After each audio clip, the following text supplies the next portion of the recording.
A Striking Truth by Helen McNeill.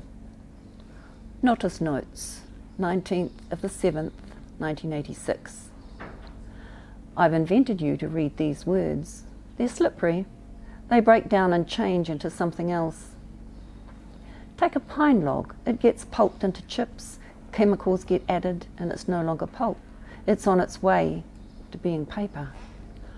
One day I'll write on it, and I'll write the facts. Once there was a town with a mill. If you drive in from the west with your own eyes, you might see this.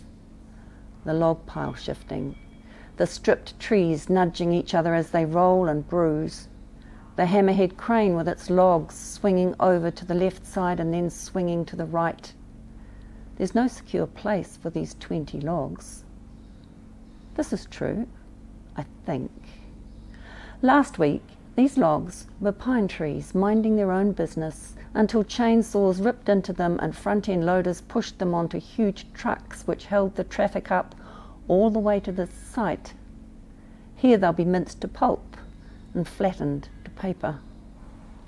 Each one of these logs has its own truth to tell. One holds the thin rind of a dry summer, one has a deep scar where it was almost flattened by a rooting pig.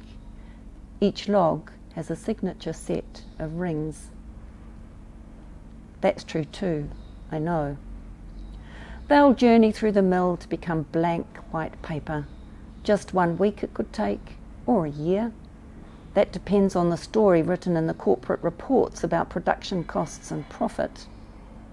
It also depends on the story told by the men who work the mill about dirt money, demarcation, and job retention. They're all written on the blank white paper. All these stories are true, possibly. The crane driver places his load of logs and eases the jaws out from under them. One sticks, trapped between the forks on the left side. He jiggles the jaws. The log falls. For a moment the pile stays. Then it collapses, and like dominoes the logs collide and push each other over, sending up a cloud of bark and sawdust. It was that last log that did it. There's always one maverick that destabilizes the whole shebang. That could be true. Depends what you see with your own eyes.